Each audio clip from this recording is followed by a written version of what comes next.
আসসালামু আলাইকুম রহমতুল্লাহি ওয়া বারাকাতুহু। বন্ধুরা, আজকে একটু কিয়ামত নিয়ে হাদিস বলবো। কিয়ামতের হাদিস হচ্ছে যে আবু হুরায়রা রাদিয়াল্লাহু তাআলা আনহু থেকে বর্ণিত। তিনি বলেন, একদা আল্লাহ রাসূল সাল্লাল্লাহু আলাইহি সাল্লাম মজলিসে জনসমক্ষে আলোচনা করছিলেন। তখন একজন বেদুইন এসে জিজ্ঞেস করলো, কিয়ামত কখন সংঘটিত হবে? আল্লাহ রাসূল সাল্লাল্লাহু আলাইহি সাল্লাম তার আলোচনা রত থাকলেন, তা আলোচনা করতে থাকলেন। তো কেউ কেউ বললো,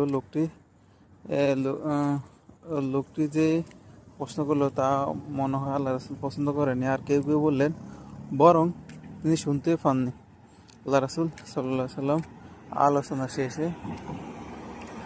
শেষে বললেন, কিয়ামত সম্পর্কে আমাকে কে প্রশ্ন করেছিল? আর সে বলল, এই যে আমি, হে আল্লাহ রাসূল। তিনি বললেন, যখন কোনো অনুপযুক্ত ব্যক্তির উপর কোনো কাজের দায়িত্ব দিয়ে দেওয়া হবে, তুমি তখন কিয়ামতের অপেক্ষা করবে।